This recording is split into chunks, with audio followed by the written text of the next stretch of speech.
Good evening sir, আমি class 11-এর ছাত্রী। আমার নাম জোহাইরা। আরও 3 জন বান্ধবীর সঙ্গে আমরা একটি মডেল উপস্থাপন করেছি। আমাদের মডেলের নাম হলো তারানগরের ভাঙন। আমরা মূলত এটাই দেখাতে চেয়েছি যে আমাদের তারানগর অঞ্চলে এবং তার পার্শ্ববর্তী অঞ্চলে কেন ভাঙন হচ্ছে, তার অন্যান্য পাশে এই যে যেমন খান্দুয়া এগুলো কেন ভাঙন হচ্ছে না, এটা মূলত সাধারণ মানুষের সামনে উপস্থাপন করতে চেয়েছি। তো এই ভাঙনটা কিন্তু শুধু একটা কারণেই হবে এরকম না, বেশ কিছু শর্ত যদি কোনো উপকূল বা নদীর পার্শ্ববর্তী অঞ্চল অতিক্রম করে ফেলে তাহলেই কিন্তু ভাঙনের সৃষ্টি হয়। তারানগর এবং রাধাকৃষ্ণপুর কিন্তু এর ব্যতিক্রম না। কিন্তু তারানগর অঞ্চলের পলিমাটিটা কি, এটা হচ্ছে বালুময় এবং এইখানে কি হচ্ছে যে ঢালুয়ের রেখা এটা কিন্তু অনেক গভীর পর্যন্ত আছে তার পার্শ্ববর্তী এলাকায়, মানে উপকূলের পাশে। এবং এখানে নদীর যে বাঁক হচ্ছে পদ্মা নদী, তারানগর অঞ্চলে কিন্তু তীব্রভাবে বাঁক নিচ্ছে। তীব্রভাবে বাঁক নেওয়ার ফলে কি হচ্ছে, নদীর জলটা সরাসরি এসে উপকূলে ধাক্কা দিচ্ছে এবং উপকূলের যে পলিমাটি সেটা কিন্তু দুর্বল, যেহেতু বালুময়, সেই জন্য সেটা সহজেই ধসে পড়ছে। এছাড়াও এখানে বৈজ্ঞানিক কিছু জিনিস কাজ করছে, যেমন কোরিওলিস বল ও বার্নৌলির নীতি। কোরিওলিস বল কি? কোরিওলিস বল হচ্ছে উত্তর গোলার্ধের বায়ু ডান দিকে বেঁকে এবং দক্ষিণ গোলার্ধের বায়ু বাম দিকে বেঁকে প্রবাহিত হবে। তো আমরা যেহেতু ভারতের মানচিত্রের উত্তর গোলার্ধে বসবাস করছি, আর আমাদের তারানগর অঞ্চলটা কিন্তু উত্তর গোলার্ধের ডান দিকে বসবাস করছে, সুতরাং কি হচ্ছে, জলটা যখন আসছে উত্তর গোলার্ধের ডান দিকে, তাহলে এইদিকে বেঁকে যাচ্ছে। এইদিকে যখন বেঁকে যাচ্ছে, কেন্দ্রতিক বলও কিন্তু তাকে টান দিচ্ছে।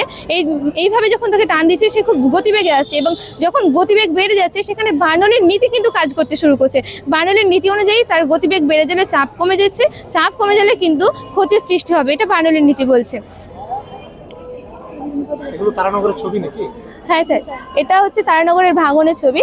আর এই যে ভাঙন, আমরা যদি তারানগর এলাকায় উপকূলের আশেপাশেও যদি অনেক দাঁড়িয়ে থাকি বা সেখানে ভিড়ের সৃষ্টি হয়, তাহলে কিন্তু সহজে এরকম এইভাবে ধ্বংসটা হবে। যদি আমরা উপকূল থেকে দূরে থাকি তাহলে অনেকটা ভাঙনটা প্রতিরোধ করতে পারবো। এর বেশ কিছু প্রতিরোধ আছে।